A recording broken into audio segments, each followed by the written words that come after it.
So first of all, thanks everyone for coming along this morning. And a special thanks to Mick for letting us come and look at his site. This sort of came about through Project Catalyst with Catchment Solutions and Nutrien are working in Project Catalyst. And then Pharmacist has also got some funding through the Great Barrier Reef Foundation. So we've all sort of noticed, talking to growers, that there's a lot more interest in these multi-species fallow crops and also just a legume crop. So we thought, sort of a timely time of year to come together and talk about, the factors that you need to consider before putting in a fallow crop. It doesn't matter if it's multi-species or legume. What are you going to use to plant? What are you actually going to plant? Things like inoculation. You'll see up on the table, there's all different seed sizes, trying to manage that during planting. And so Mick planted this site in probably July. Oh, it's in your diary. I'm sure it's July. About 3 months ago, wasn't it? 3 months, yeah. So we thought this would be a good spot to sort of meet because, obviously it's an established crop. It is a winter crop, so coming into summer we'd put some different species in. But this site has got a few issues. There's some good side, there's some bad side. There might be an ugly side, not sure. But if we have a look around, there's definitely some limitations up in that corner block. If you look on your handout, you can sort of see that really poor patch area there is that area up there. So we just want you to walk through this well-grown area, and as you walk through, just take notice of the number of different plant species that are in here. I don't know if anyone's counting. There's no prizes for identifying the sunflowers or the tillage radish, which are they're the obvious ones. But has anyone seen some vetch as I've walked through here? Remembering this is a winter mix, so it's got some more winter dominant species. So there's vetch in here, which is actually this one. So that's your vetch. So there's some oats and barley in here as well. So people are obviously pretty familiar with those cereals growing in here. So there's some cowpea as well as one of the legumes. So you'll see the cowpea, it might look a little different because there's all different varieties, so they flower at different times and everything. So you'll see there's some cowpea in here flowering and seeding at the moment. There's a couple of chicory. There's a little bit of chicory in here. So it's this large leafed stuff. Now chicory's an awesome plant, and Jerry can talk more about it, but we've been putting chicory into a number of multi-species mixes. And what we're finding is it's really persistent. So I've been growing multi-species. I put a summer multi-species in on my farm last year, and what we did there was we spread the seed behind the cane harvester. So as the cane harvester went up a row, we drove up behind it with a tractor and spreader, put the seed on, so when the cane harvester come back the other row, it threw the trash on top and just left it like that. And in that spreading process, obviously some of the seed gets chucked out on the headland. Well, the one thing that persists on the headland with all the traffic, all the slashing and everything is chicory. The chicory also survived the termination of the multi-species crop when I sprayed it out prior to ground prep. And so some of it survived that. So hopefully it doesn't become a weed, but it won't. And it's a good crop to graze as well. So chicory is an awesome thing to include in your multi-species mixtures. So you've probably all seen and heard stuff about it, but really the idea of multi-species is about all plants release materials out of their roots, okay? And they leak carbon and they leak exudates out of their roots. And different species do that to develop relationships and feed different microbes that give them benefits in exchange. So, the classic one we all know about is the old legumes, rhizobium, fixed nitrogen, right? So all different types of plants have different relationships with different microorganisms. So the idea of planting all different species one of the ideas is to help stimulate a broad range of microbiology in your soil to give you a whole heap of those soil health benefits. And then the other things, there's all sorts of other functions. So cereal crops, for example, and if you look in here, because this is the well-grown section of the field, ground cover is really important. So just to protect the soil from raindrop impact and water movement, which creates a lot of erosion, especially on sloping country like this. I mean, this is why this country was contoured, and you can see through here there's lots of contouring being done historically through this country to protect from erosion. So different species are better at it. Sunflowers, pretty much useless to protect against erosion. But sunflowers actually form relationships with mycorrhizal fungi in the soil, so they have an important role in the mix. So there's all different things that you're trying to achieve. Tillage radish, okay, so the idea of tillage radish, it has a deep taproot to help open up the soil. Jerry's got a great example there. But see, that's obviously hit compaction. Yeah, So yeah. it's actually stopped. Yeah. Normally if you pull it out, it'd be Yeah, it could be a lot longer. that. They do have a really fine taproot, so it depends on your soil and all that sort of thing.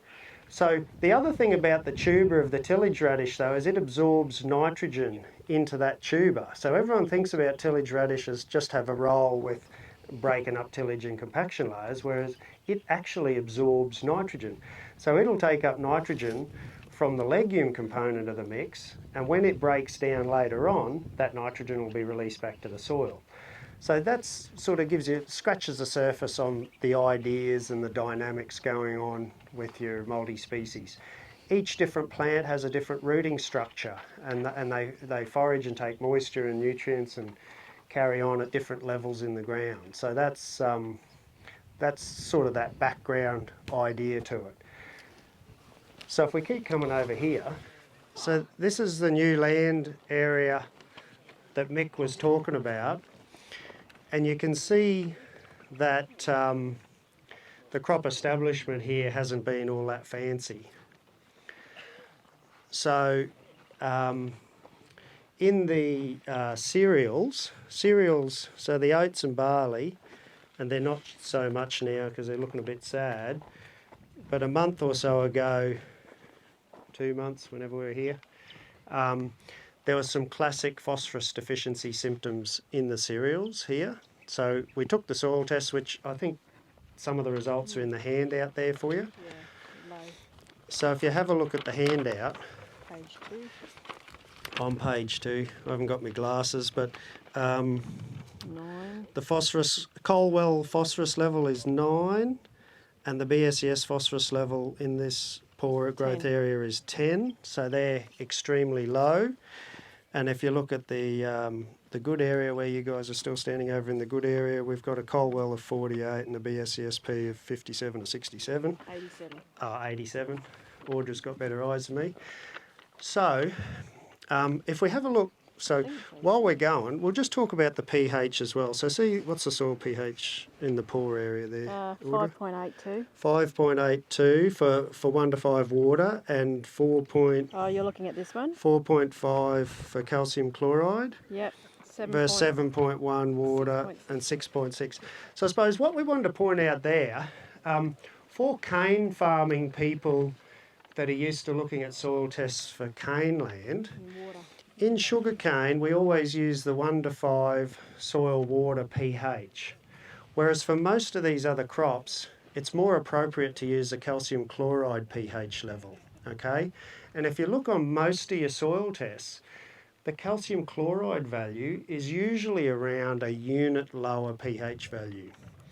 So it's important when you're considering planting multi-species, and we can talk about costs of seed and things, but you know, you can spend $100 plus on seed easily, and I mean, it's not much different to growing a break crop of, say, just soybeans that, you know, $2.50 to $3 a kilo for seed, 50 kilos to the hectare is $150 on seed, you know, so it's a significant investment. So for these other crops, it's more appropriate to look at your calcium chloride pH value, okay, not your 1 to 5 water, and that will sometimes shed light on some of your problems that you've got.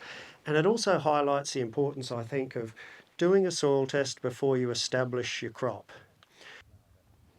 I just like the fact that that there is getting close to what you'd see as neutral. That stuff there, where here, oh, I got one of them. I've just got to turn it on, sorry mate. I reckon it's on now, it's on now? Yep.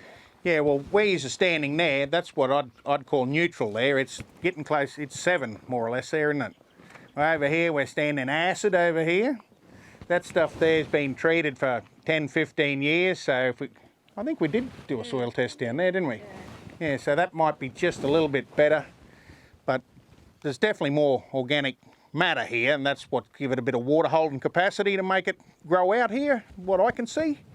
And I don't know, what Rob said about multi-species, well we had to go at multi-species last year in summer, but you've got to be planting that sort of stuff there where you haven't got a bad vine problem. You know, we ploughed them blocks out because they were just lousy with vine, and all the sunflowers and everything came up, but when the convolvulus came up, they were just like trellises for the vine. It just all screamed right up to the flowers, and we got to the stage we looked around and we said, we're going to have to blow this all off here before we seed any more of this convolvulus, and we had to do that. And then, but this stuff here, if you let it go, I don't know, we'll just see what happens. Any of these species in here, am I going to be a grower forever of these species at all? No, that's what's important, to choose species that aren't going to be weeds.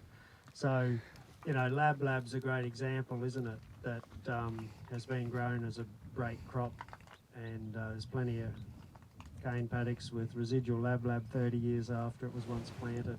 I got mates in Proserpine that jumped in and done a bit of multi-species, and they had a fair chunk of sorghum in it as well.